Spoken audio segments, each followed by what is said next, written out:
Hello everybody, welcome to another episode of Roleplay Chat. I'm Matt, a game master who just can't stop talking about role-playing games. In today's episode, I'm joined by Tom and Bodhi from Homie and the Dude to talk about sky-based games. In today's conversation, we cover a lot of ground. We talk about things like running combat in the sky with sky vessels and creatures in the sky. We talk about creating cool characters that take advantage of the fact that you're running a game in a sky-based environment. We also talk about how you can build interesting vessels and vehicles for your sky-based games. And of course, Tom and Bodhi talk to us a little bit about their new Kickstarter, or their upcoming Kickstarter, called Sky Zephyrs, which is a really neat 5th edition Dungeons & Dragons resource. It can also be used in other contexts, but for the most part, it's built around 5th edition Dungeons & Dragons, and you can really elevate your game into the sky. Before we get into the chat, though, I did have a little bit of housekeeping, like always, to announce to everybody today. The first announcement is that I had the pleasure of joining Maria, or Happy Capster, on their show, Nightcap. Nightcap is a really fun, candid, cafe-style conversation YouTube show. It's going to be released next Tuesday, so upcoming Tuesday, which is June 27th. I highly encourage you to go find Happy Capster on YouTube, subscribe to the YouTube channel, and listen to me talk about the things that I like to talk about. I talk a little bit about the podcast, give some behind the scenes about what it's like interviewing folks in the TTRPG space, and more. The next announcement, or actually the next two announcements, relate to ways that you can help support me and the show. The first isn't super new, but I think it's still, it's working its way out there, is the fact that I opened up an Etsy shop. So I opened up an Etsy shop called the Dungeon Terrain Depot, and that's a place where you can purchase terrain, scatter terrain, walls, dungeon tiles, rocks, and other things that you can use in your Dungeons & Dragons or tabletop role-playing game systems to kind of add an extra layer of, an extra dimension to your games. A lot of the terrain pieces that I build are intended to be used alongside traditional tabletop role-playing, like in-person tools. I'm not a big fan of having a gigantic array of terrain. While it always looks super cool, I find it not very practical. But having, a little tent and maybe some walls and some columns that you can use in addition to your whiteboard, or in addition to some of the minifigures or Lego figures or whatever it is you're using to visually represent your game, the terrain that I'm selling on Dungeon Terrain Depot can help supplement that. So go check it out. It's an Etsy shop. It's going to be linked in the show description of every episode of Roleplay Chat moving forward.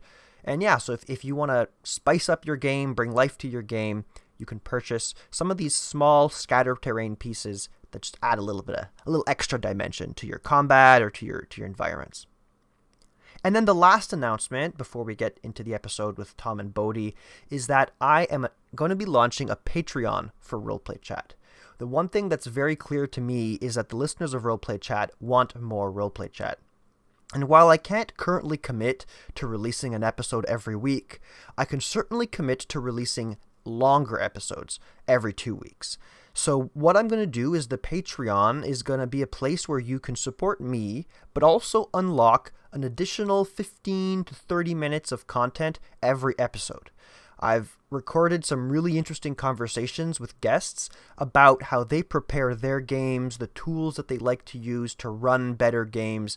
So if you subscribe to the Patreon, which is going to be linked up and launched not this episode, but next episode, and I'll make an announcement then too, but you can sign up for the Patreon, and in doing so, you'll have some of the usual things like a shout out on the show as a thank you. You'll be able to ask me questions about what I, suggest content for me, that kind of thing. But the real takeaway is that you're going to be getting more Roleplay Chat if you subscribe to the Patreon. Anyway, enough with the housekeeping. Let's jump right into the discussion with Tom and Bodhi, or Homie and the Dude, about sky-based games. I hope you enjoy it.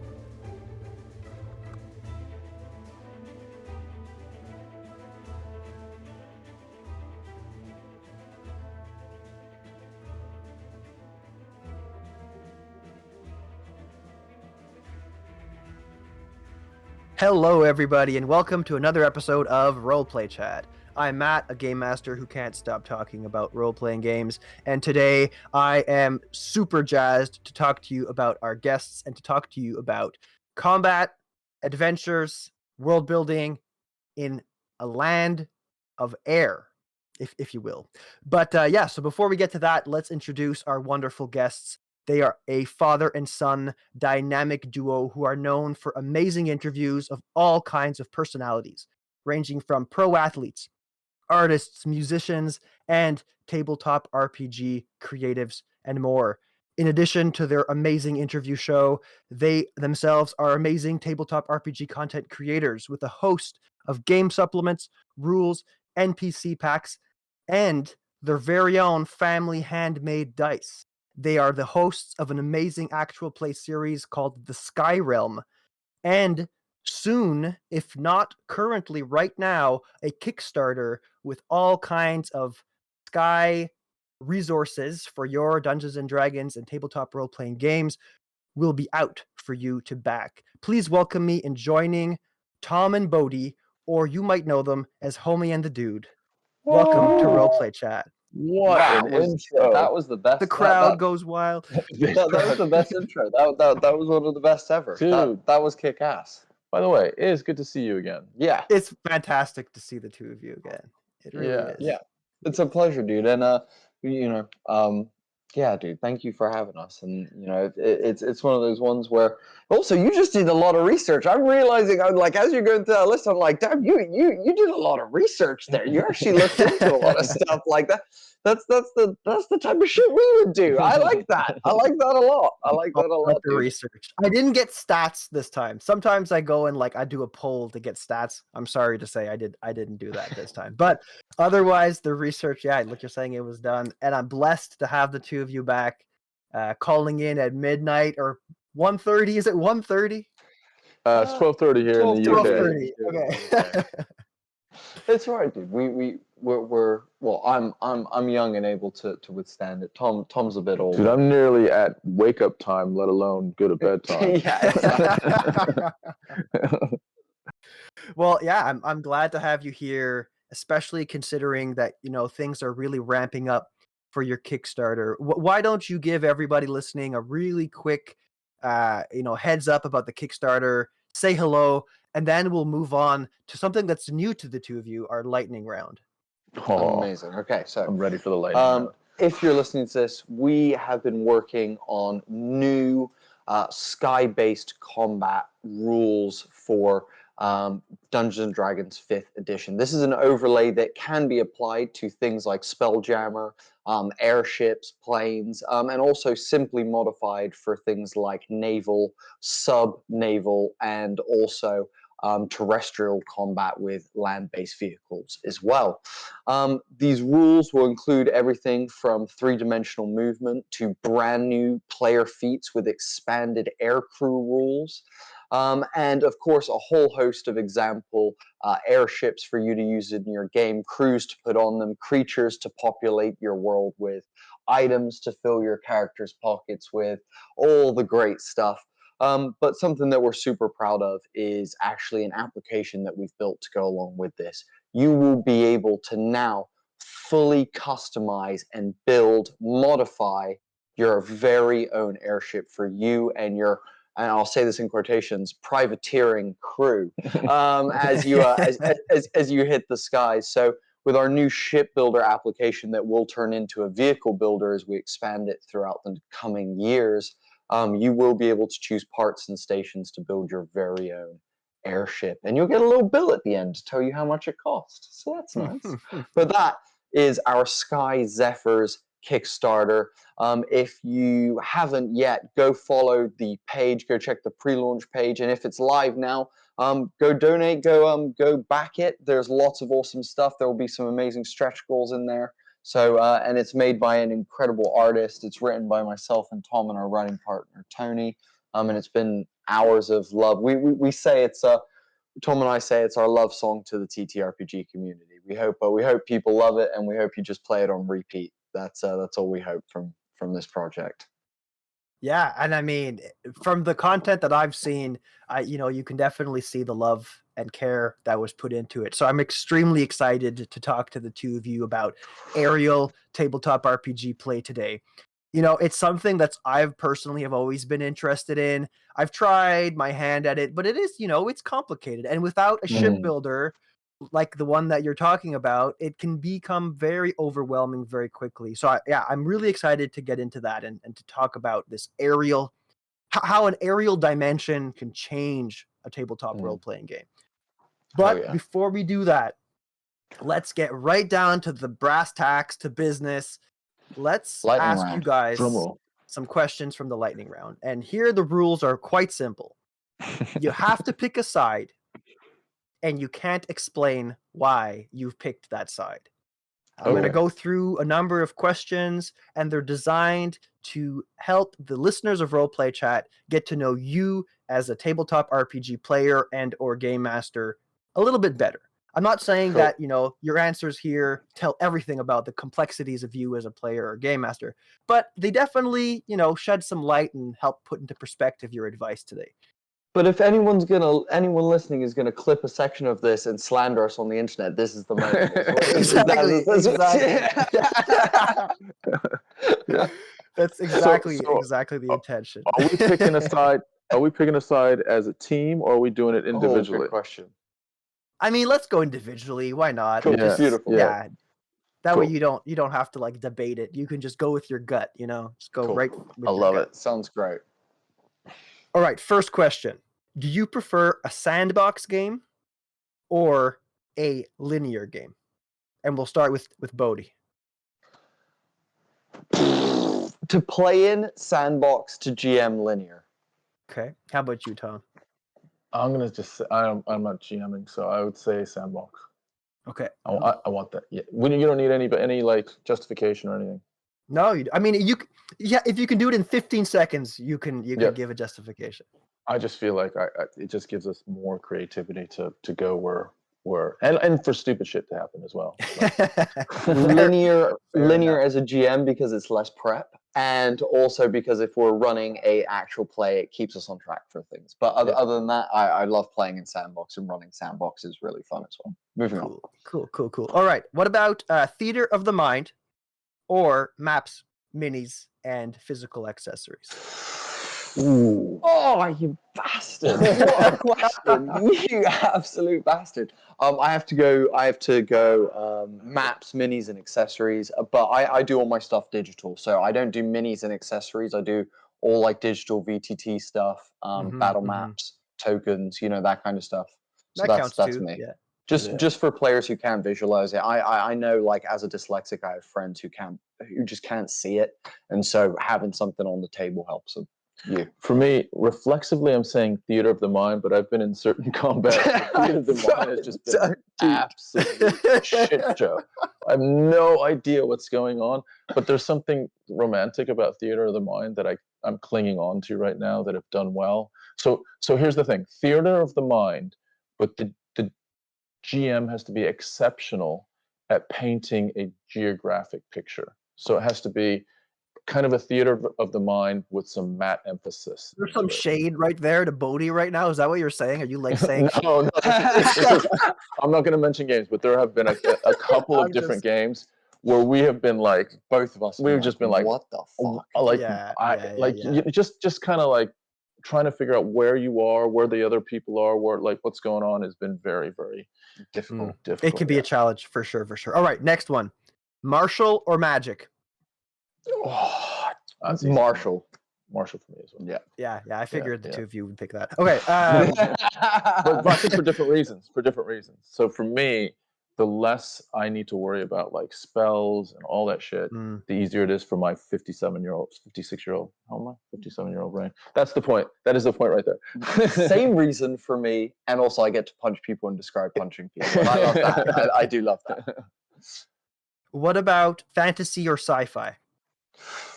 God damn, dude, what is happening right now? This is savage. I'm going sci-fi. Sci-fi is more expansive, but nothing beats a bow and arrow, man. Nothing beats a bow and arrow. I'm going fantasy. Okay. We got some adversity there. That's good. That's good. Two more quick ones. Go for it. Crunchy or fluffy game systems? Ooh, god damn you, Matt. I mean, I I err on the side of fluffy just because I feel like storytelling's easier. But I do like crunch for combat. That's me. Go. I'm gonna also err on fluffy, just because although it could get a little confusing or a little too loose with combat, I just prefer roleplay so much better. And I think it just all bogs down for me when it gets too crunchy, and we're just sitting there trying to figure out, step by step stuff that's going on. That's fair. Yeah, sometimes you definitely don't want the game to get in the way of the game. Yeah, that's it. That's exactly it. And the last one, when you're building a character, do you use the point buy, a standard array, or equivalent, or do you roll dice? Point buy. Standard array. I don't care. I don't care. That's not what it's about for me. I'm not mini-maxing at all. I don't care.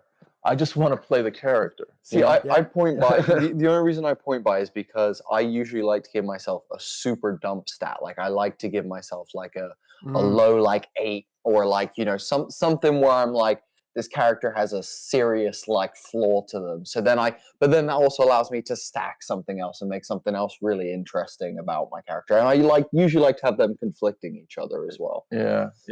Are these standard, or do you come up with different ones for each? I have a big list of them, and I take like, I don't know, 8 out of the 13, 14. Those are good. Yeah, those were good.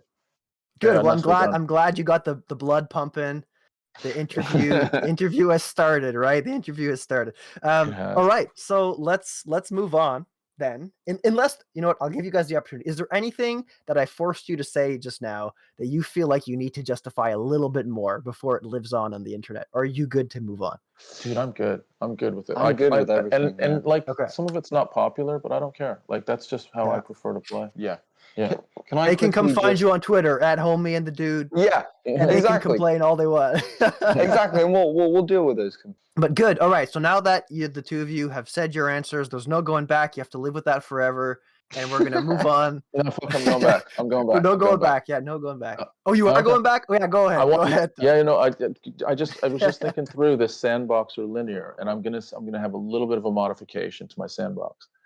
It is. I actually prefer linear games that have sandbox like elements to it. So nice. Like, there's linear storyline, but in between each milepost of the story can be very kind of open and sandboxy and exploring and creative. Yeah. Absolutely. Final answer. All right, cool. It's locked in. Cool. All right, so now let's segue into talking about aerial games. And I feel like there must be a better way to say that. Is that you guys have written a whole book about this, or in the process of doing that? What's the right what you're adjective? Describing? Aerial game. Yeah, I would say I kind of just call it like sky-based stuff. Like sky-based. Okay. Yeah, just sky-based, because like I mean, if you want to get technical, like could go with aeronautical. If you really want to be like aeronautical stuff, and that's a bit more technical. But I think, that's probably the best way. That's the best terminology. Yeah, let's go with sky-based. I like that. Yeah, sky-based. It's gonna be on the template of the ad. Sky-based games or something. Yeah, perfect. Yeah. But yeah, so this has been something that I've wanted to talk about for a really long time. So I'm really jazzed that this is something that you guys have this expertise in, because ever since I've been a little kid, watching all the Ghibli movies that have a lot of like floating spacecraft, like sky machines, castle in the sky floating around, and Porco Rosso with the cool old timey warplanes flying about. It's always been something that I've wanted to incorporate in my games, but I've never felt. I've always felt like there was something missing in the resources that existed to allow me to do that. So I'm super excited to hear that you're building a resource about that. And maybe we can talk about that resource a little bit later. But first, I wanted to talk to you about how having a sky-based game has impacted the game, from a role play perspective, from a creative perspective. from your roles as a game master and a player in a Sky game, how does that change things, if at all? And I guess I'll start with an overarching question about world building, if that's cool, and then we'll dissect individual pieces. So I guess the first thing is, how has playing in the Sky Realms game, in a game that's obviously air based, how has that impacted your world building for you, Bodhi, as a game master, and for you, Tom, as a player contributing to that kind of narrative from the player seat? So, so when I came up with the idea, the night before Tom and I started writing our campaign. I had I woke up at 4 a.m, cold sweat, and was like, I've got it! I freaking got it! We're gonna do floating islands. And I think the big thing world building wise that happened to me is trying to when I guess there doesn't feel like there's a guide of how to build a world out there, like as a GM or as a DM. Like there's resources of people being like, try this, do that, kind of thing. But you've got to kind of work out your own way. And for me, that kind of typically goes with like large, and then I like work my way down to like the small. And so I started with, the concept, cool, floating land in the sky. Okay. Now, let's work backwards and go, how the fuck did this land end up in the sky? Why is it in the sky? How did it get here? What's the reasoning and motive behind all of this? And so that was my first question that I asked myself was, how did it get here?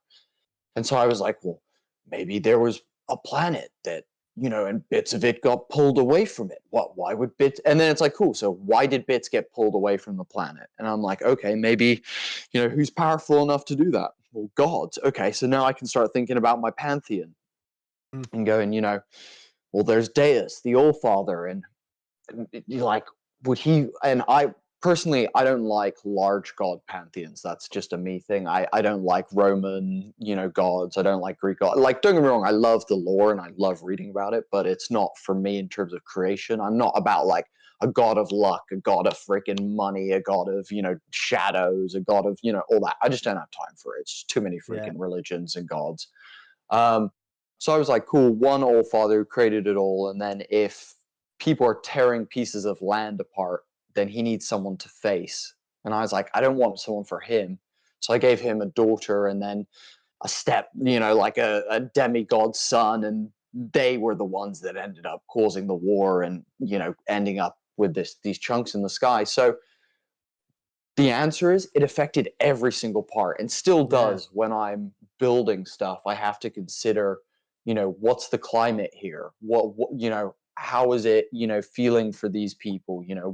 What's their culture because of where they've grown up? The dwarves of Thembador, who are, on this giant ice mountain in the sky that's, super high altitude and, very dangerous winds and stuff, have a very different life to the dwarves that live on Brynlaw, for example, which is, another island to the south, which is, a sunken kind of like cavernous island that's very warm. It's insulated. They've got nice like plant growth and stuff because of, alliances that they've made and things like that. So, oh man, it affects almost everything. It affects trade. It affects what exists in each place. And to explain, like my world is actually two places. I have the land realm and the sky realm. There is another place, the land realm, that does exist.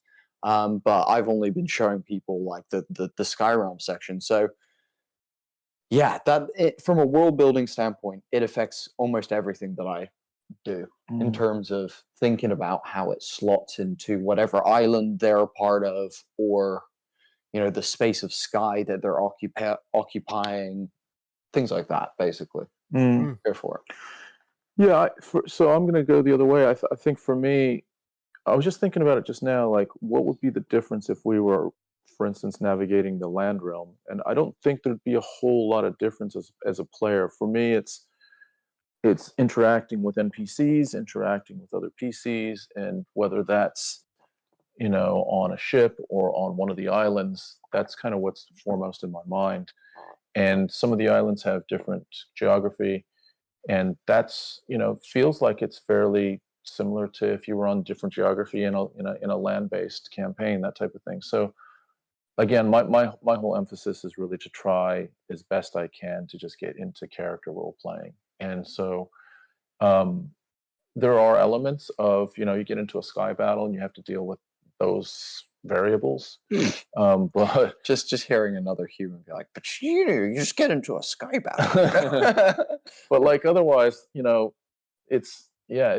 does feel very similar to any sort of normal campaign. Yeah, I think what's lucky is, the land sections that I do have are very, I've based them very heavily in reality and locales that I know, and stuff that I can draw on. So when you get into one of the cities, or you get into a town or a small island, feels like you're part of like that small town and that city for a period of time, and the outside sky world actually disappears, I find, as a GM. When we're in a place, I'm like, we're here and we're dealing with this. Do you know what I mean? I think sometimes it does, but also I think your descriptives are like, that's one of your strengths as a DM, as in that world. And whether you're talking about manticores flying above us, or us shooting off, like being a little bit like vagrant, and like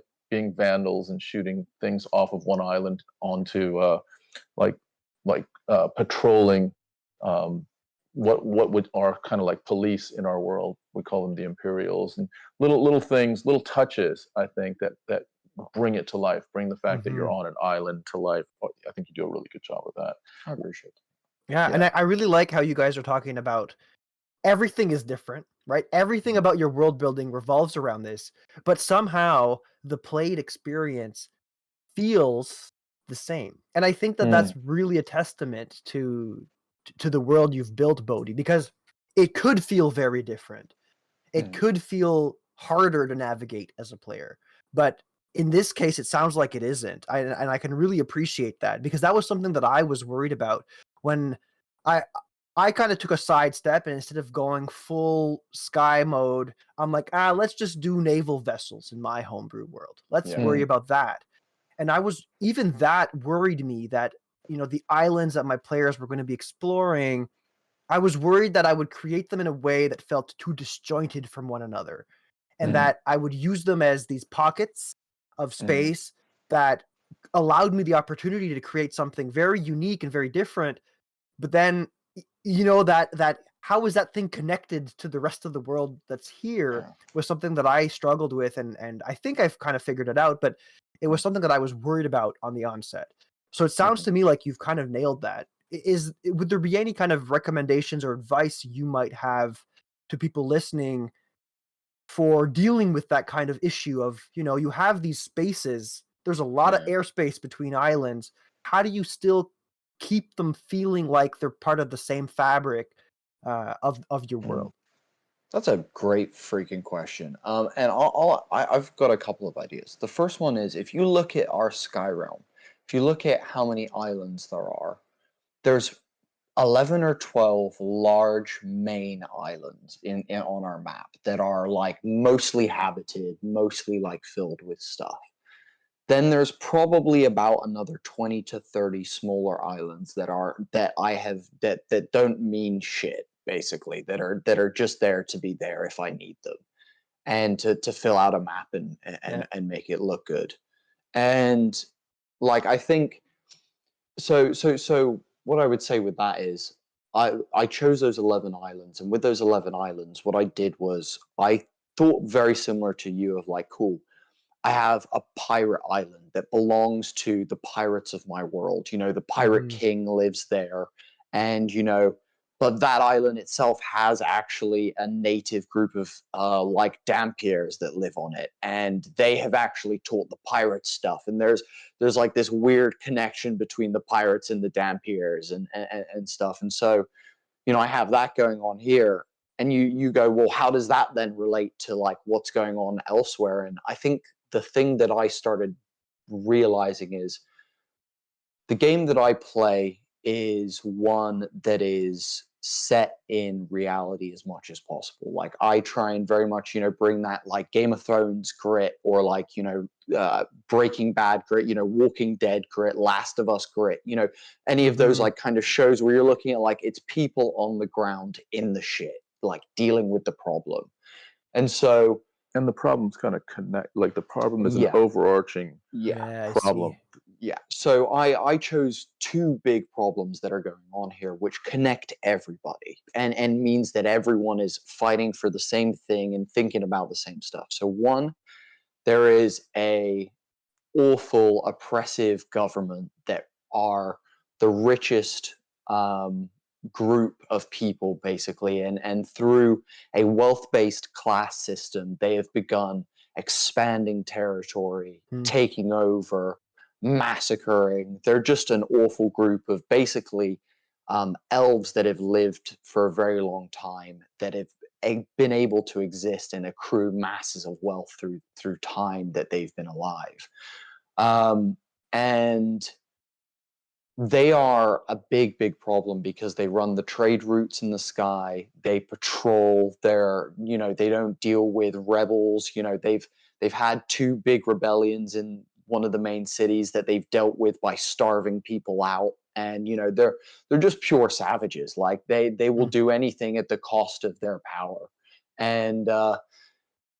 And then the other thing that's going on is because of the altitude, again, you go, wow, okay, so islands are this far up. What's it like up here? And I was like, the cloud layer that separates my two bits of world essentially would mean that a lot of the moisture and stuff would be below the islands. So there's not a lot of water up here. There's a few islands that are under regular places of rainfall of like typical weather patterns, but otherwise weather is bad and people's resources are dwindling. There's not food, there's not cattle, there's not vegetables growing, vegetation's dying all over the place. And because of that, even the Imperials, even the daimyo are starting to struggle for solutions. They're starting to turn to the arcane to come up with solutions of how they can solve this water problem up here.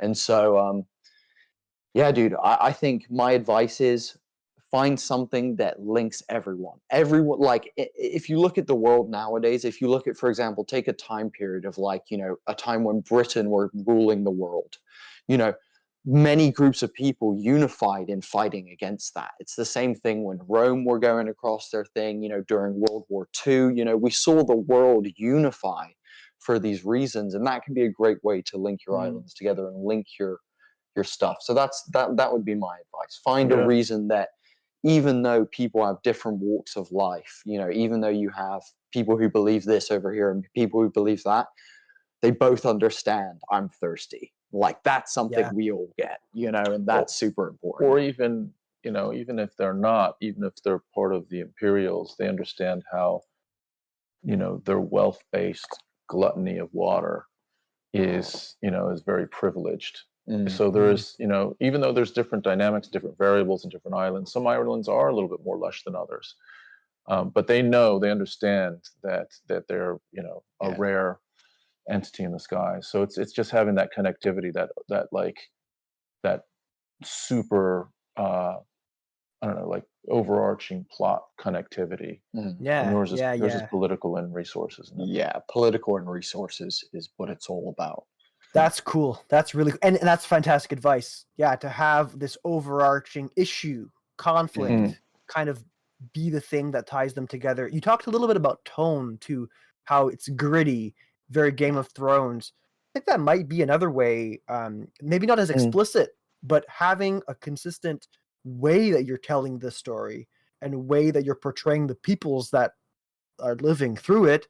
While it's not exactly world building and more style based, I think that could be an interesting way to explore keeping everything kind of tied together. I agree with that. It also made me think about how cool it must be to create a player character in this space. And I mean, my head is kind of spinning at the possibilities of, oh, my character's from this island or that island, or has never been to the Sky Realm before, and now I'm going up. I'd be curious to know, Tom, when you were creating your player character and you were told by Bodhi, hey, we're going to be in a game set in a sky-based world, what was going through your head and what was different in your process compared to maybe creating a player character for something that wasn't sky-based or isn't sky-based? I want to jump in and quickly say Tom has created some of my favorite characters in the Sky Realm, and all of his characters are now NPCs in my world that the player, anyone who plays in my world, can now meet and interact with. And specifically one of his characters has a lot of legendary lore about them, and he's actually like a notable character in the world now. And I just want to say Tom's characters in my world are fucking incredible. I've never been disappointed by one of the characters you make in my world at all. Yeah, and thank you for that. And of the list, I love the active character that I'm playing in the Sky Realm. And it's, I don't want this to sound too boring, but it's kind of the typical way that you would create a character. You really have to. So to me, it's like I want to stretch. I want to play something new, but I don't want to stretch so much that I can't connect to it. So I have to have some sort of real connectivity to it. So with this particular character, I'm drawing back on my adolescence and my trying to find my confidence and trying to be adventurous and to be able to be brave and honorable, but I just haven't done it before. And I kind of remember, elements of that when I was younger. And so that was the basis of this character. And it's a turtle character, and he doesn't have a lot of physical attributes as far as like speed or like agility or anything like that. Wears to wear glasses because he's also like, what is it, short-sighted, and so that was what really resonated for me. And then from there, I colored him up and said, okay, well, he comes from a family of almost like Red Cross workers up in the sky. His family, and he's royalty, by the way, but he's kind of like the second in line of royalty. So he's not the direct path to assuming the throne or anything like that. So yeah, I started coloring it up with his family travel across the sky, and they're very noble in their their help of others. But he's just trying to find his way, and he has his insecurities, lots and lots of insecurities. But at times he has sources of power, of energy, of like some shit faith out the bag that he draws on.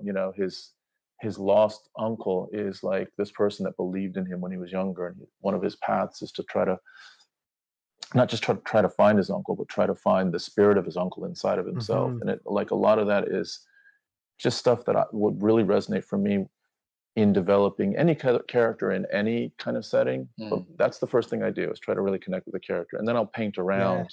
And did you find, sorry to interrupt you, Tom, but did you find that playing this character in the space of the Sky Realm and having the long voyages and the dangerous voyages through different sky zones and going from one island to the other, did that develop your character in a new and interesting way for you? Did that present fun challenges for you, or did it still feel kind of like the same kind of arcs that you would have experienced elsewhere?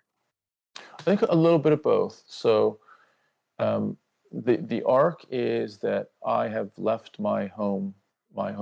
So instead of it being my home village in a land-based setting, I've left my home island, and at some point I hope to return to it. But your home island is basically a huge airship. It's an airship that flies around, yeah, and helps people. So Tom's lineage and family comes from a floating thing that never stops moving. So they don't have a home in the sky as an actual like a piece of land that your family comes from. It's a bit of a nomadic existence. So I mean, I guess you could tie that to a similar comparable on the land. It fits really nicely in the sky. And so yeah, I think that's one. I think, what else? I keep coming back to there's a lot of similarities in land-based settings, or let's say space-based settings, or naval-based settings.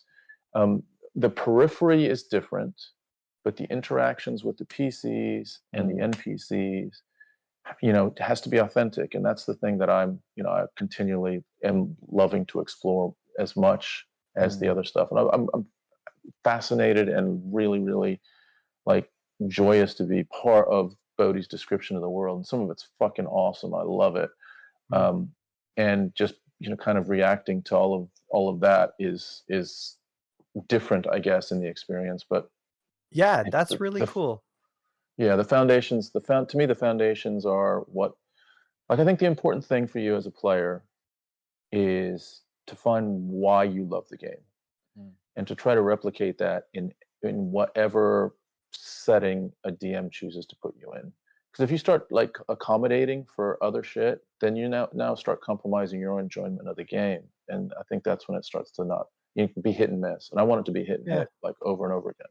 I find that super interesting, Tom. And it's really opposite to what I would be doing, to be honest. I think that's really, and it's, I think speaks to the beauty of this game that there are so many approaches to character creation and world building, that's why it is such a passionate group of folks, because there's so many cool ways to do these things. But for me, I haven't created a character for a Sky game before, but I think the first thing I would do is be like, okay, cool. How is this character different from all the other characters I've played? Well, maybe they've lived their life on a ship, or maybe they've grown up flying through hyperspace, going from planet to planet and never called anywhere home. And I would make that so critically core to who that character is that it would impact a lot of the why. A lot of the questions that I ask about their motivations would fall back to this upbringing that is so specific to a Sky-based setting. And you're right, you got to find your fun where you find it. So I'm not here advocating against your approach, but I would encourage people listening, if they have the opportunity to play in a setting that's different from the ones that they're used to consider some of the uniqueness of the setting and like bleed it into their character in a way that motivates that character's decisions and actions and things like that. Yeah, I love it. And you know what I think as well? I think actually Tom, though he said he built his character from this angle, Tom actually incorporated like the flip of what you just said into his character by accident through his creation, which was, his character comes from this royal family of turtles that live on this airship that go around and they help anyone. It doesn't matter whether you're an imperial, ally, or you're, a defiant rebel, or you're a crashed freebooter, Zephyr or whatever. They're gonna go help you out. And Tom's character comes from like this innocent, beautiful place, and then goes into my like dark, gritty world where people are dying and like people are trying to like bribe you and take your shit, and it's a total mess. And his character is so naive and just so like lost in like the big like outside world that, in a weird way, that was almost the thing. And like, yes, that could be applied to like you said, most other settings in some ways. But I think the fact that your character had this unique thing of like, you'd grown up on this ship, you'd only ever seen other islands for stepping off like a cruise for a little bit and get back on, and then you going out on your own adventure just changed it all, and especially where your character is now. They're vastly different to who they were when the campaign started. It's true. Yeah, but I do like your point, Matt. I do think your point is cool. It's a great point. Yeah. Well, I mean, there's no wrong way to do these things as long as everyone's having fun, right? No, dude, I got that you were shitting on me. It's okay. First, you change the rules of the lightning round and make your characters the wrong way. Gosh, just messing with you. All right, yeah. So that's really, really cool. You talked a little bit about empires, and my brain immediately went to like TIE fighters in Star Wars.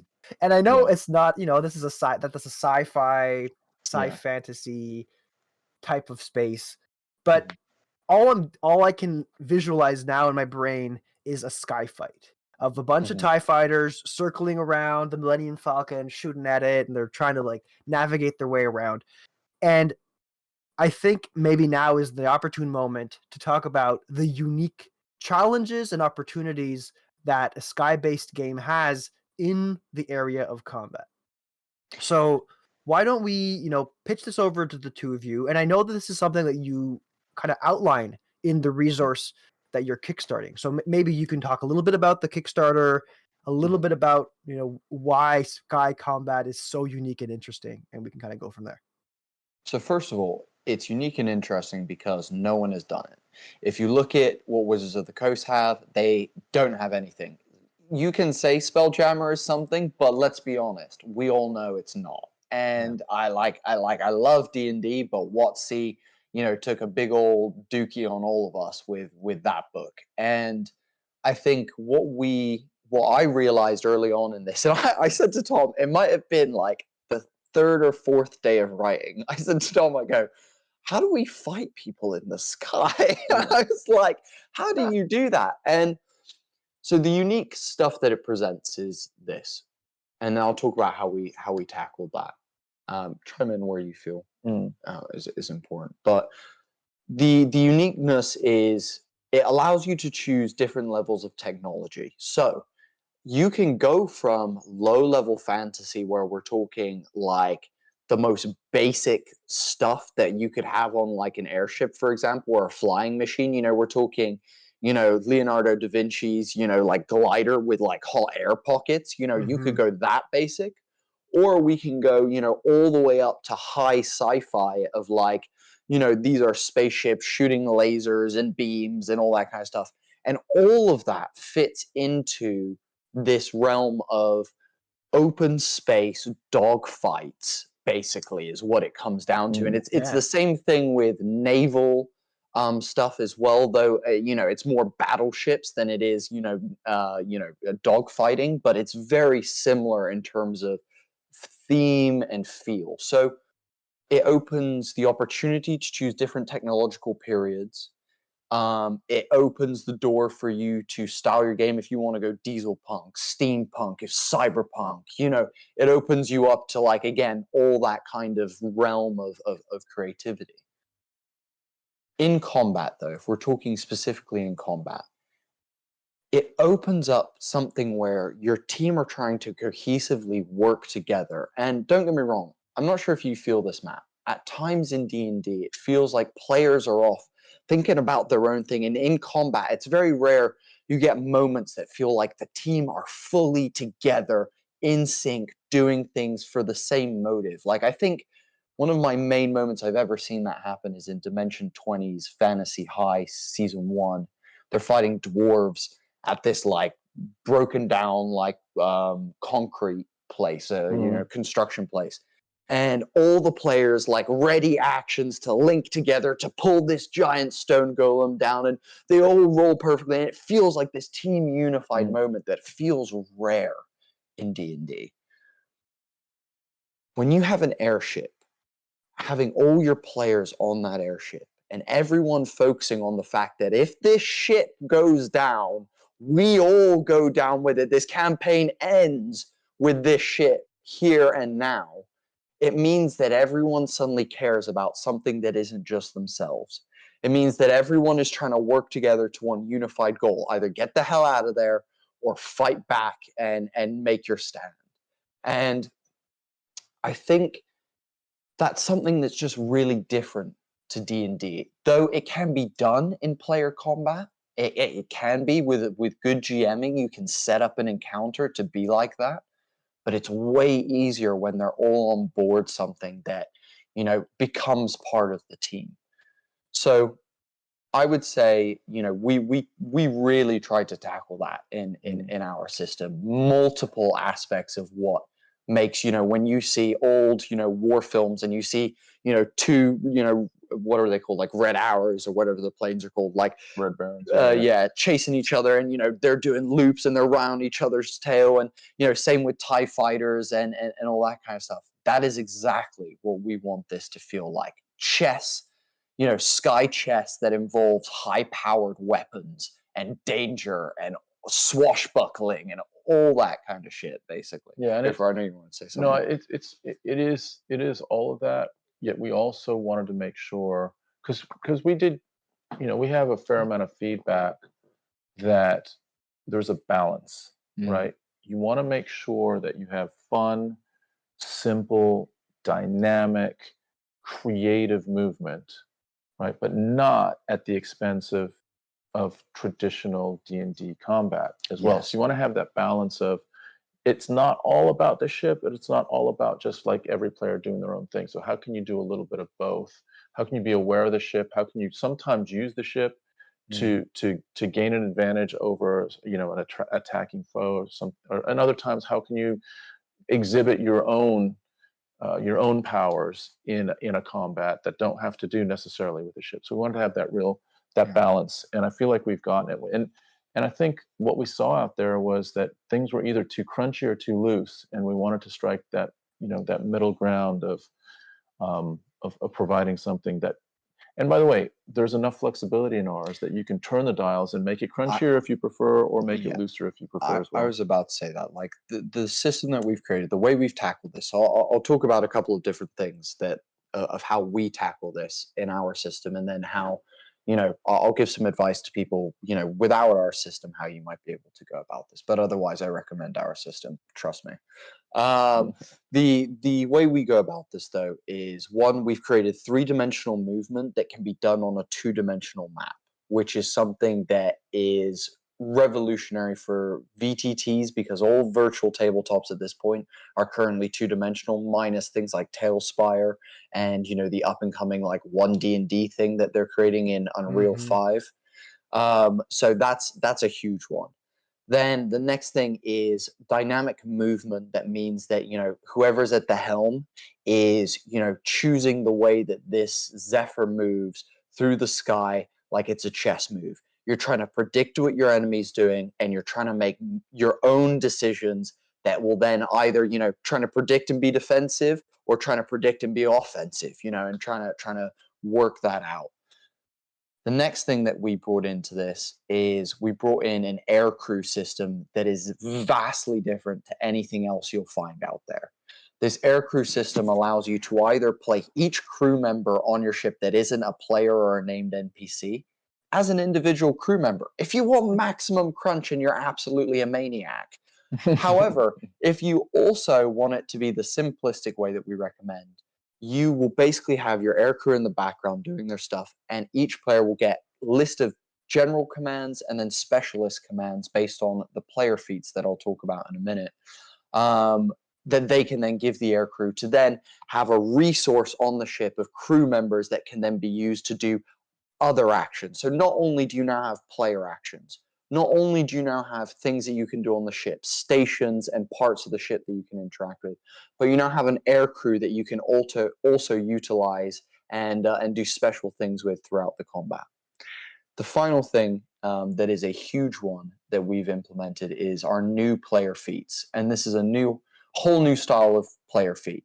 It's your standard feat in that you get a new ability for your player, but it brings with it specialist commands. And these specialized commands can basically turn your ship into a whole nother beast. So, for example, with our Necromancer feat, you will basically be able to use your air crew's lives as a resource for healing your players if you wish to.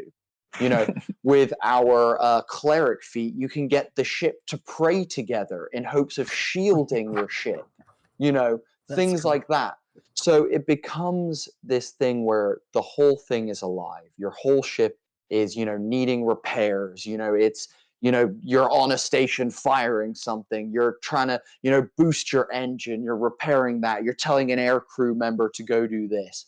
And we wanted that, chaos of what real combat feels like mixed in with the simplicity of just being able to do standard D&D combat with just options for you, just more options that make it feel more alive and more interesting. So yeah, those are how we tackle it. Any of that, if you want to get me to dive deeper into that, feel free, Matt. Well, yeah. I mean, you guys talked about some really cool stuff, and I'm really glad that you did, because I think you're absolutely leaning on the strength of sky combat, right? You talked about 3 dimensions, going up, going down, left and right. You're not just playing on one plane, but Yeah. your ability, the system's function in taking the 3 dimensions and then breaking them down into 2-dimensional planes that are superimposed over one another is really interesting and simple. Like, it's a simple solution that makes it a beautiful one. Yeah. I also liked how you talked about the boat and the vessel that's flying, the craft that's flying, because you're 100% right. It presents this beautiful scenario where you need to work with your crew. Yeah. You guys can have just had the biggest fight in a role play scene 2 hours ago because you disagree with, the political decision, or you left a treasure and you should have fought harder to get it, or whatever. But now you're on the boat. And you got to put that aside, and you have to work together, because if this thing falls, doesn't matter what decision was made. You're all going down. You know what I mean? Yeah. And I love that. And it brings me back to this conversation that I had with a buddy of mine a long time ago with Vince. So listeners might recognize Vince. He's been on the show a handful of times, and we were, it was late at night. We had more than a couple beers in our system. We were sitting down by the campfire, and he said something to me where he said, there's no tabletop RPG party quite like a tabletop RPG party that crews a boat. And I think he said cruise a ship. He was thinking more sci-fi, I think, where he's like, you've got the engineer, you've got the captain, you've got the map expert, you've got the fighting expert, the tactics guy, and they're all working together to make this thing move in one direction. And that creates such a fantastic party dynamic that you can't replicate really in any other scenario.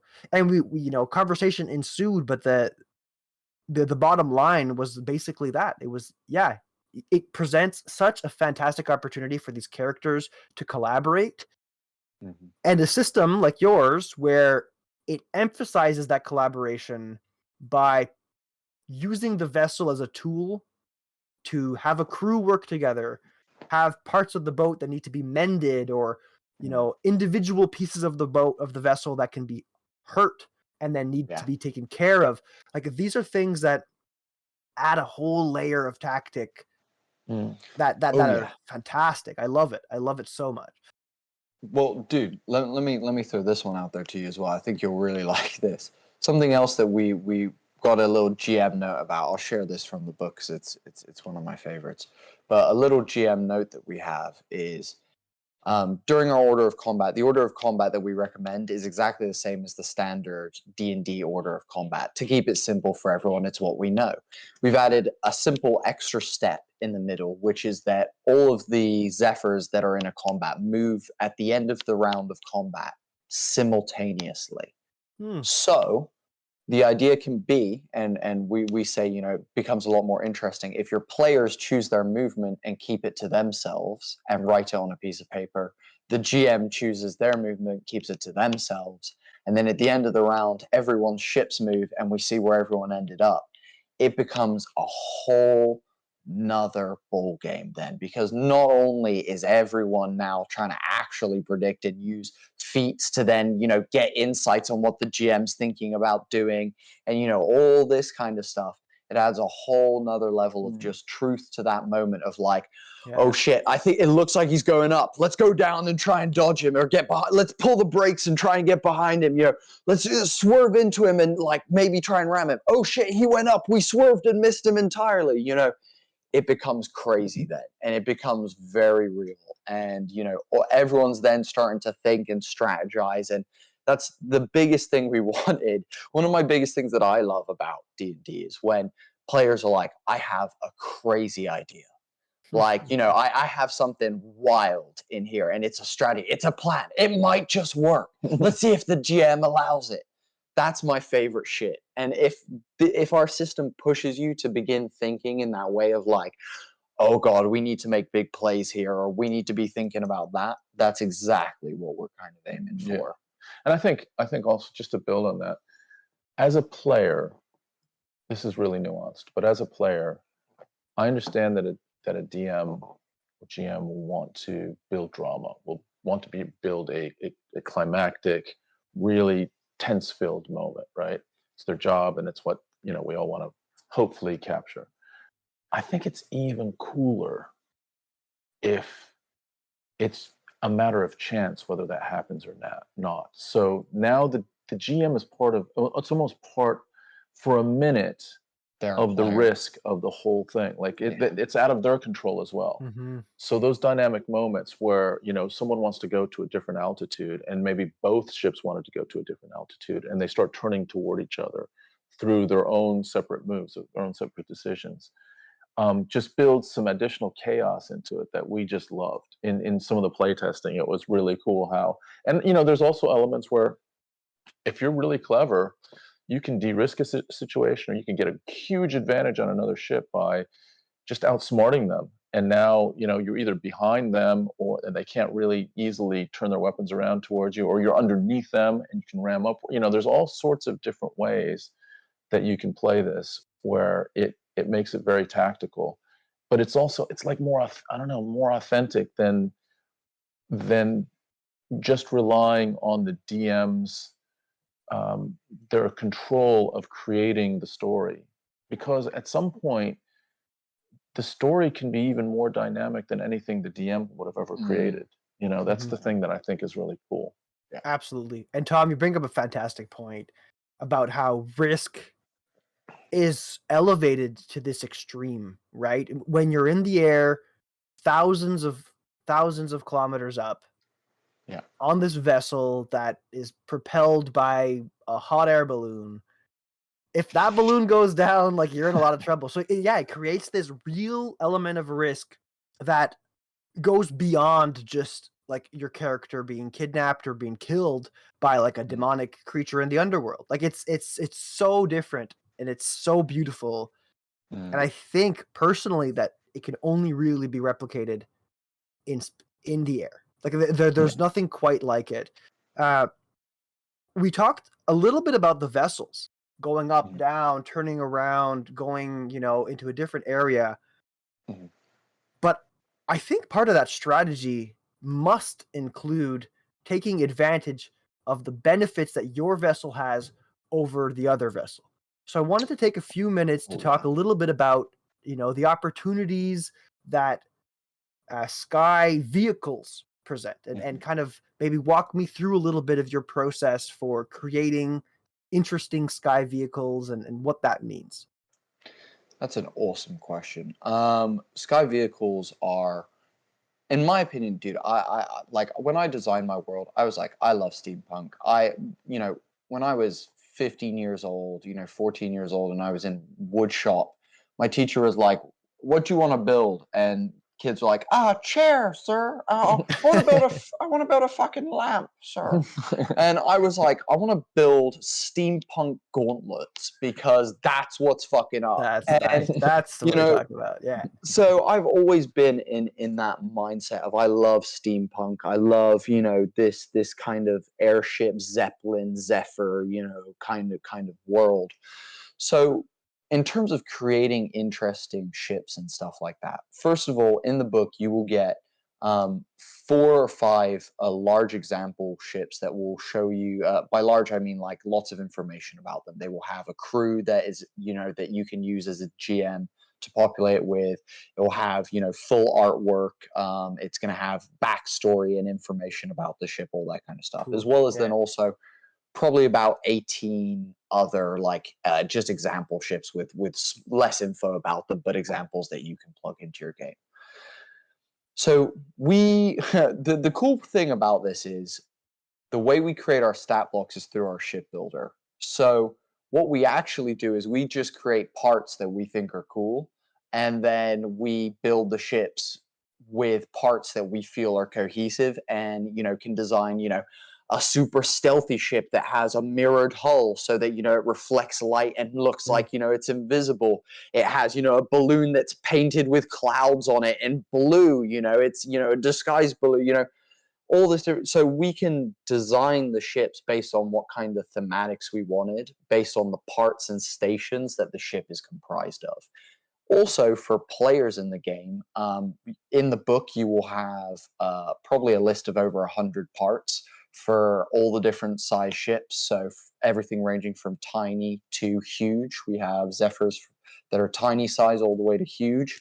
And if you've got enough money and your GM allows it, then you can build any type of ship you want. You can take and change parts of your ship when you have downtime. You know, a big part of something I love about like Cowboy Bebop and stuff is how they're constantly trying to fucking repair their ship and like make the ship better, and it's just a shit show because they're constantly in combat with it. And I love that idea of like, you know, in downtime, players are like, you know, oh shit, we're gonna go do this crazy mission. We need this new thing for our vehicle. Let's get a ramming hull. Yeah, let's get it. We're gonna smash and grab this pirate ship. We're gonna get the booty off them, you know, because they're fucking with our land. So we're gonna go smash and grab. We need the dragon head ram tipped hull to go and cause some chaos up in there. And so we wanted that to be a really easy system for people to do. Now, with the shipbuilder that we're creating, it should be even simpler. It should be 5-10 minutes of choosing your parts, clicking what you want, and a stat block will be spat out for you, basically. And then ready to go. If you change a part, you just change a part, and it just modifies the stat block however the stat block needs to modify it. So it's super slick. Super easy to do, and we hope that is what really elevates it, because then, you know, there's nothing cooler than, you know, there's something cool about a GM being like, here, look through the 20 options you have and choose, you know, an airship that you like. But it's way cooler when you can be like, you know what? Because we're a team of all paladins, because we're crazy and for some reason we did that, we actually want a ship that has this ability. You know, it's got extra fortifications, like full metal jacket hull, you know, it's, you know, whatever, you know. And I think the airship can smite people. That's what exactly. You know, and I think, and further than that, what becomes even more fun is putting the items and stuff you want on that ship as well. So, you know, there is an abandoned ship command that you can give to your aircrew, and if they don't have stuff to abandon ship with, then your crew are jumping to their deaths, guys. So making sure that your ship is stocked with glider suits, you know, ceruleanite gravity suits, parachutes possibly, you know, like having that stuff and thinking about that before you go on these voyages, having enough mechanics kits that means that you can repair your shit if people start attacking you. It's really important to consider that stuff. And so we wanted to make that a big part of it. This is a fully customizable, make it your own. And not only just before I finish this point, not only did we want to make that the same with the shipbuilder, but that is the whole concept of this book. Is this book, you can take one rule or paragraph if you want to use it in your game, and we are happy that you've found something that we created that you like and want to incorporate in your game. If you use the entire book and you love every single thing and every rule, and you use it to its maximum crunchy dial, amazing as well. We want this to suit your game. And so that's super, super important all the way through the book, with the rules, the shipbuilder, everything. Yeah, that sounds fantastic. And you brought up a really interesting point, Bodhi, about customization. I think if I can go down a bit of a rabbit hole here, I think the beauty of these sky vessels, or any vessel really, a boat, whether you're playing in a maritime game or a starship if you're playing in like the sci-fi game, is it presents this very unique space that is both used in combat and used in travel and downtime. And it's this beautiful concoction combination that allows you as a game master and as people playing, as players playing in this space, to make it your own. Make it part of the living fabric of the game. And as a piece of advice to people listening, if you're building one of these boats, whether that be with the homie and the dude Sky Zephyrs, is that what it's called? The Sky Zephyrs system, or whatever system you want, I think it's paramount that boat be a living, not living, but be a character of the world. And what I Yeah. mean by that is give it a name, give it a story. Whenever Yeah. the players do something cool with their boat, maybe they continuously ram other boats. You know what? Now maybe they get a benefit to that because they gain that experience. They're better at it.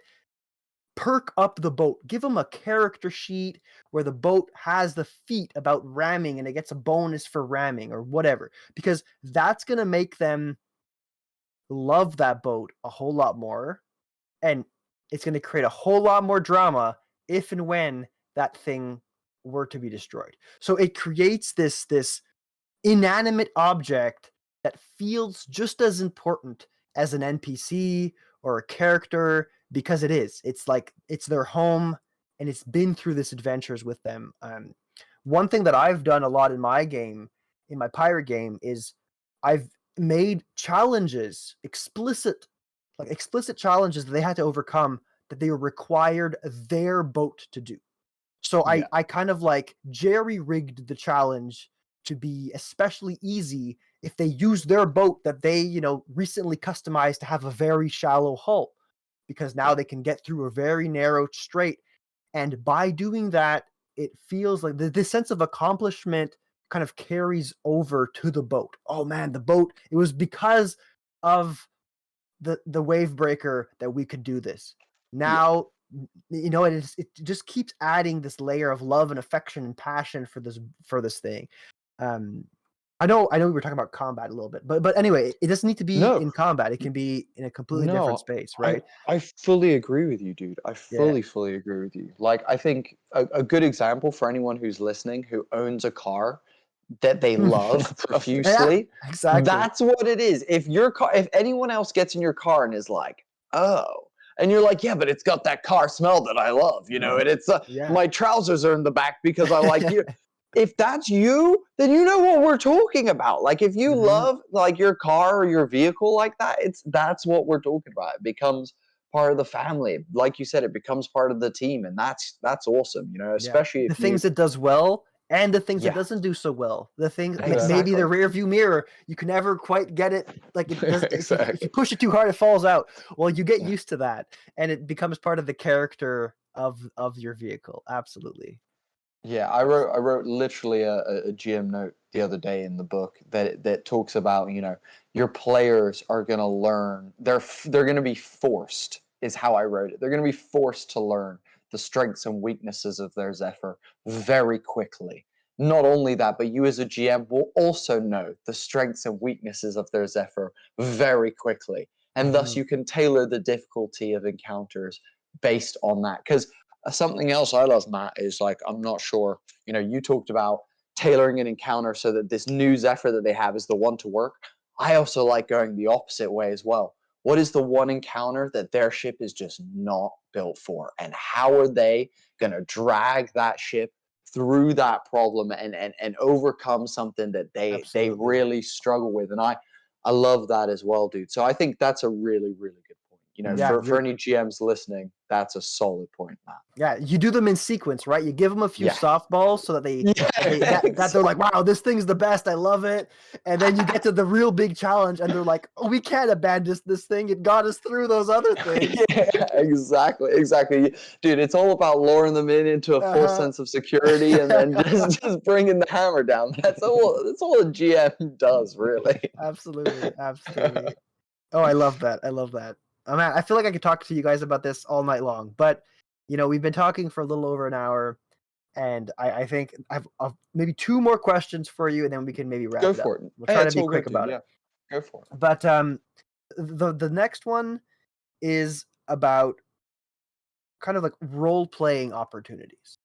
Mhm. Here on Roleplay Chat, I love to talk about roleplay, and I wanted to Mhm. see, and I'm conscious, Tom, of what you said earlier about how fundamentally the world you're playing in doesn't really have that much of an impact because we're telling stories about people and relationships, and those kind of stand true the test of time and location. Mm.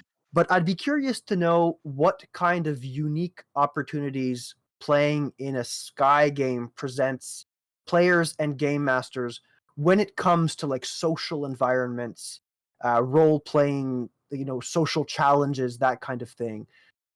And keeping in mind, of course, that baseline of human problems and people problems are the most fun regardless.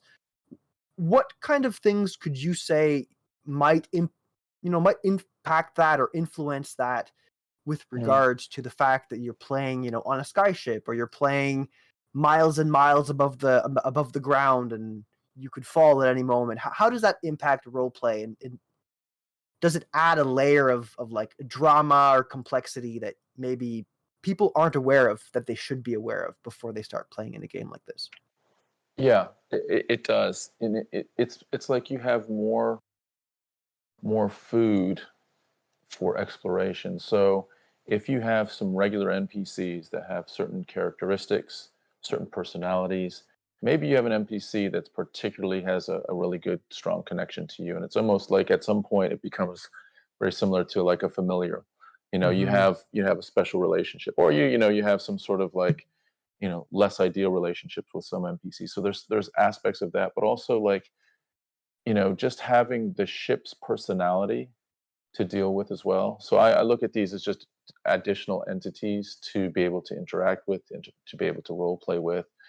And then also just the different aspects of skills needed to run the ship and all of that. It adds color, additional color that you might not be able to easily replicate in other environments and other settings. So I think that's one thing that's really cool about it.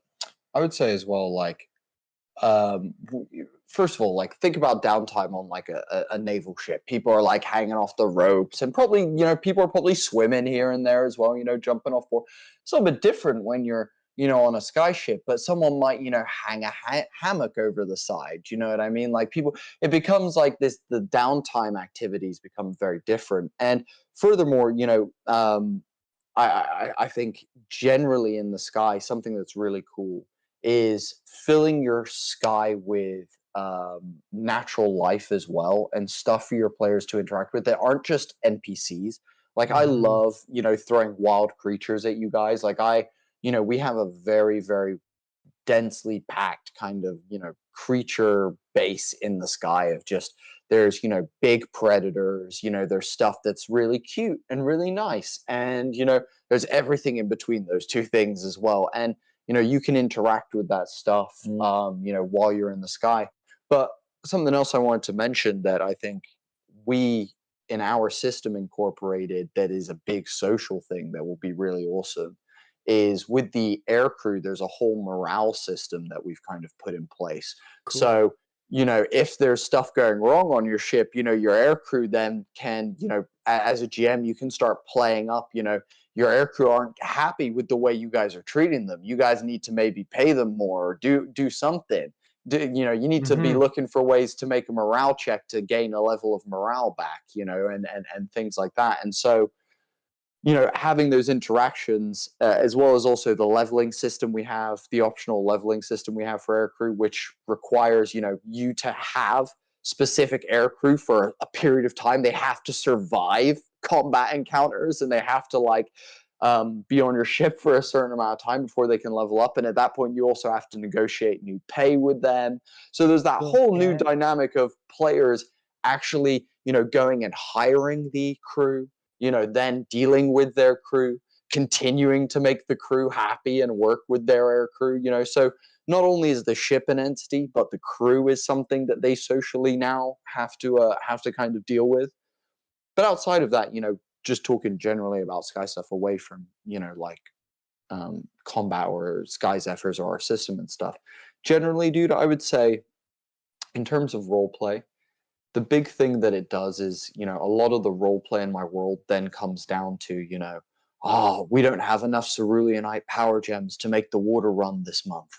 It's real scary out here, Like, it becomes, this role play that changes is based on the fact that it's like, cool, you've got long voyages to make. There's, hard high altitudes for people, So at times role play might be hard because everyone might be wearing masks to deal with high altitude or high congestion levels of many Zephyrs in an area, things like that. So I think the big difference is that you're going to be looking at whatever lore you bake into your world about this sky thing.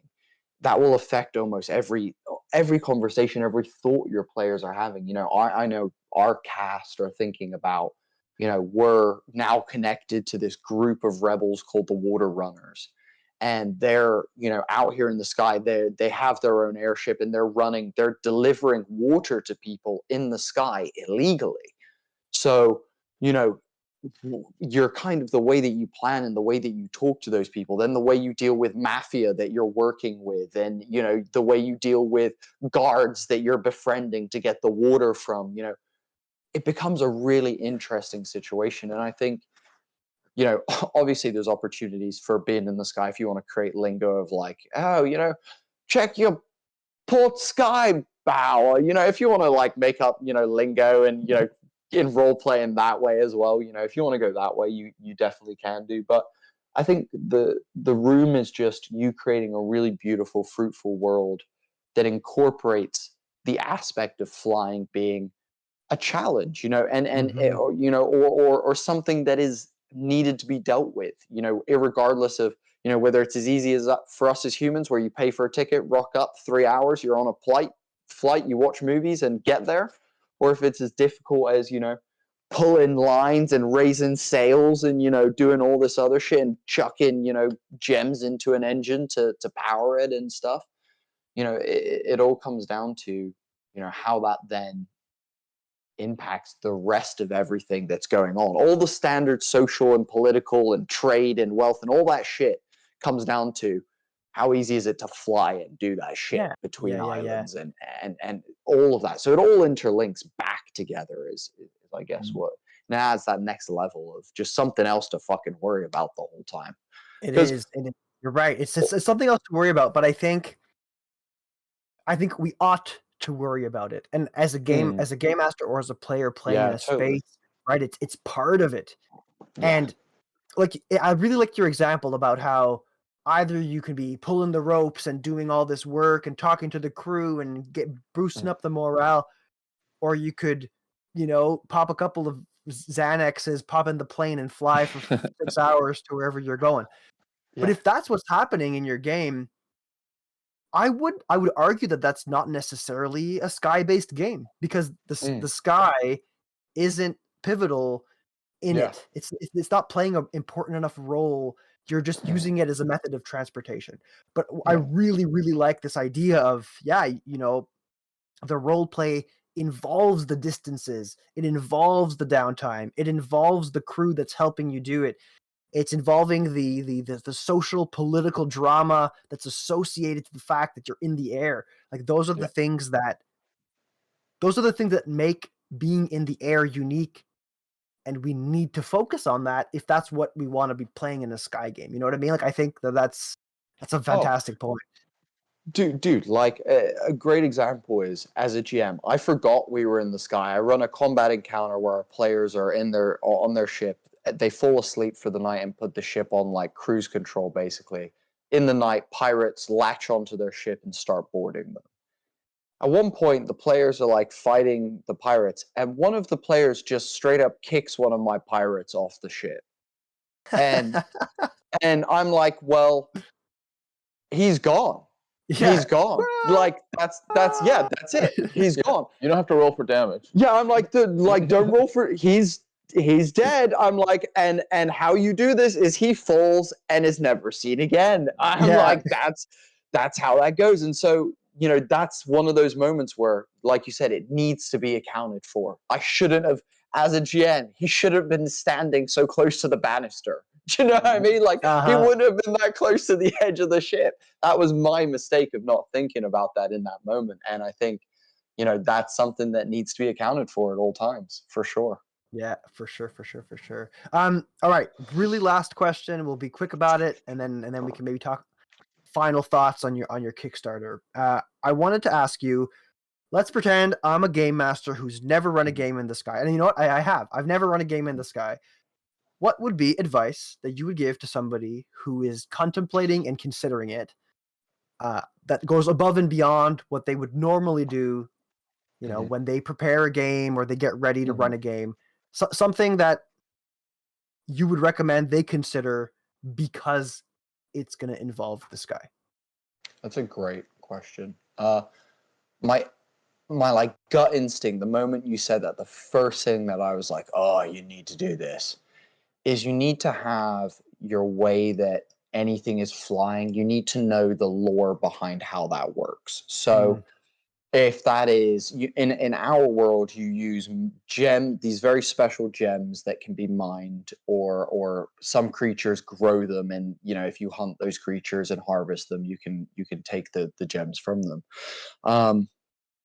But the gems power engines. Someone invented an engine that then works with the gems, and the engines work like any other engine. It creates hot air to power a blimp, to blow air at sails, or to create enough traction for fans to work. So that is, in our system, it goes gems to power output to flight. And that's how we worked out how that works for us. Other people I know have got wood that's so light that it just, it when combined with this, it floats, or if you have a wizard on your ship, he'll magic your shit to the new place. And whatever your lore is, make sure that it's consistent. And even if it can differ as well. Like you can have, certain people might be using air genasies to use a sail-based ship, that does this, that has the blimps underneath or whatever. You can change the dynamics of it, but make sure that the core system is consistent with the technology of the timing of what you've got. If you've got swords and shit and stuff, then you might want to consider whether you're going to have fully fledged engines. But if you're going to have things like pistols and watches, then an engine seems a little bit more reasonable at that point. Do you know what I mean? So consider what your world's timeline is in, where it is technologically. That's a big one that I would strongly recommend to GMs. You have to know why and be how. consistent. Yeah, be consistent with that lore. And then my other one would be, why the freak are we in the sky? And if you don't have an answer to that question, you are in the most trouble. That's where the most trouble seeps in. If you don't know why you're in the sky, then that's a problem. So find out why and find out how. You're good to go, in my opinion. Yeah. Anything else that you'd add to those? No, I think that's those are the main ones for sure. And then don't shy away from it. No, don't shy away from traditional stuff that you like in D&D as well, because that all can be supported very nicely in the sky. So if you have those considerations, and then just build a fucking story and some characters and some places, and have some fun. That's basically it. 100%. Yeah, just take the skies, take to new heights. It seems daunting because it's oh, there's so much open space. It's way more. Think about trying to write a whole continent. Are you crazy?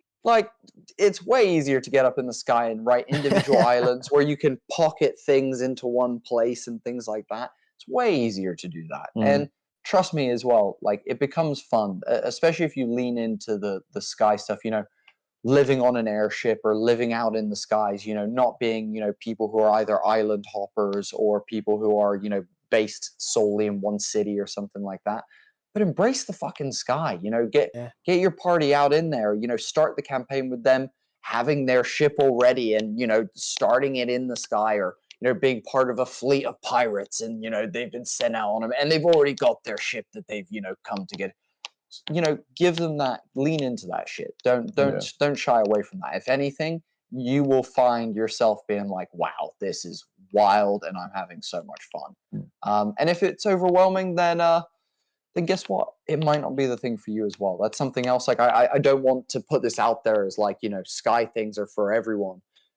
It might not be, but the beautiful thing is, there's 1,000 different things that you can try out there and a million different things that will work good for you. The beautiful thing is about our system is it can work for a lot of those different things. So, definitely keep in mind that, there's stuff out there and we're going to be releasing stuff that will help you guys with that and help you get closer to being able to do it in whatever way suits you. If that's, tanks, then we're coming for that. If it's, submarines, we're coming for that as well. So don't worry about it. We got you guys. And I think, just know that, you guys can do it. Anyone can do it. If I can do it, and I'm like a random 25-year-old, no university degree. I'm just a fucking dude. If I can make an awesome sky world, so can you. So don't be afraid of that. Well, I think you're not giving yourself enough credit there, Bodhi. But yes, I agree with the fact that people should try it. Absolutely. Yeah. I like the idea that you're saying, Tom, that if you can run a game on the ground, you can run a game in the sky, so long as, like you're saying, Bodhi, that you're consistent, you have the answers to the reasons as to why you're there. And if you buy Sky Zephyrs, right, it's going to give you all the tools that you need to systematize the things that are maybe a little bit too crunchy or complicated to come up with on your own. Yeah. So why don't we take this opportunity for the two of you to talk a little bit more about Sky Zephyrs and more importantly, inform people where they can follow the Kickstarter, where they can pledge for the Kickstarter, and feel free to talk about other projects or things that you've got on the fly as well. Do you want to talk about the Kickstarter first a little bit, and then Sure. I'll tag it? We'll definitely hook you up, Matt, with a link just to have, if you can put it in the description, even easier. Absolutely, yeah. It'll be not down. I always say that every single time, as if people are watching me on YouTube. They're not. It's going to be in the show notes, absolutely. So the links to your Twitter, to your website, and of course, to the link for the Kickstarter. Yeah, and if for whatever reason you want to go about it in a different way, we're homing the dude everywhere. So you can find it pretty easily within a couple clicks, whether you're on Twitter, whether you're on Instagram, whether you want to go to our website, homingthedude.com. You'll see that it is featured on all of those platforms. And eventually it'll get you to our Kickstarter page, which is Sky of Zephyrs 5e. If we're not live by the time this drops, then there'll be a pre-launch page where you can sign up. You just have to put if you're not familiar with Kickstarter, just put your email in. You might have to sign up for a Kickstarter account. And what happens is, if you sign up for the pre-launch, then as soon as it goes live, you get a notification on that day, and then you can click on the notification and donate to the Kickstarter. And your heart's content. Yep. And so we have worked about just over a year on it now. We have spent a lot of our passion on the project. We're really proud of it. And if it seems of interest to you, we would be grateful for you to come over and support it. Well, I'll just say it's Sky Zephyrs is going to be a 3-dimensional, swashbuckling, dynamic system that you can throw over your game and take to the skies, new heights. The sky is no longer the limit for anyone out there with our system. It will be something that you can enrich your players with and enrich yourself with as a GM, with lots of new player options, lots of new examples, Zephyrs and airships, as well as creatures, items, spells, and mechanics for you to just pad out your game and make it a whole lot more interesting and exciting for your players. Pimp your ride. With the Pimp your blimp. Pimp your blimp. That's what we've got to call it. Pimp your blimp with our shipbuilder application that will be available as part of the Kickstarter as well, which we hope to evolve into a full-on vehicle builder at some point in the future. Outside of that, guys, if you're interested in, what that kind of looks like in the world that we play in, I strongly recommend checking out our Sky Realm actual play. In that, we have an incredible cast of players. We have Sam Comerford, who you will have heard on this podcast. We've got Amber Logston, the Space Jammer, and we've got Blake Francis, an absolute legend, as well as Tom and Tracy, my father and mother, both incredible players. So we are a family podcast, though we definitely don't make family safe content. but we hope you guys check that out. It's an awesome story about rebellion, oppression, fear, love, friendship, and justice. It's freaking sick. And finally, the last thing I'll say is, if you're looking for something a bit shorter, that's long frame storytelling. If you're looking for something a bit shorter, and you love Avatar: The Last Airbender, We just released a very short 4-part series of us playing Avatar Legends, the new Avatar role-playing game, set in the world of Avatar Legends, Avatar: The Last Airbender, centered around 2 airbenders, 1 earthbender, and 1 firebender, as they try and fight back the Fire Nation attacks that incited the 100-Year War and caused the extinction of the air nomads. Very, very exciting plot. Tells the story of unsung heroes who are lost to history. And Tom crushes it. It's one of Tom's best performances. It's one of our stories that we're most proud of. It is, yeah. If you want to hear a wild story with lots of ups and downs, everyone cried. We all cried multiple times throughout the show. It's a banger. It's a banger. That's great, guys. That sounds fantastic. So yeah, I 100% agree. Everybody listening should go check out Tom and Bodhi's content, especially Sky Zephyr's. I know I will be, and you'll be checking, I'll be talking about it on the show for a little while, and I'll be tweeting it out. So I hope people listening, seriously consider getting it, because like we've been talking about today, there's no kind of duplication or replication of playing in the sky. I think it really presents a fantastic and unique way to play this game.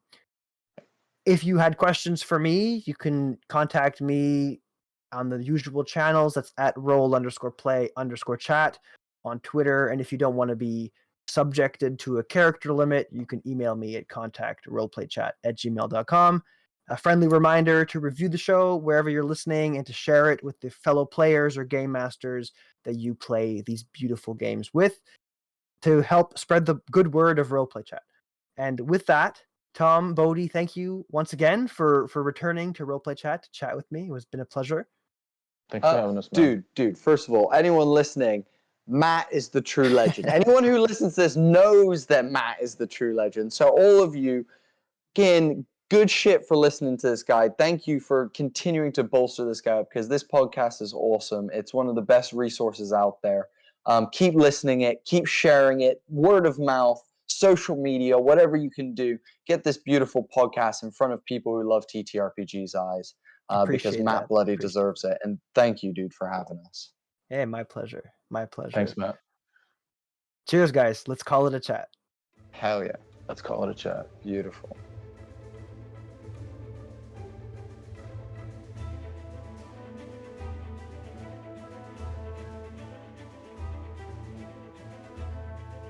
And as always, I'd like to thank Alex and Chase over at Pocket Bard for allowing me to use this music for intro and outro in today's episode of Roleplay Chat. Go check out Pocket Bard. It's real cool.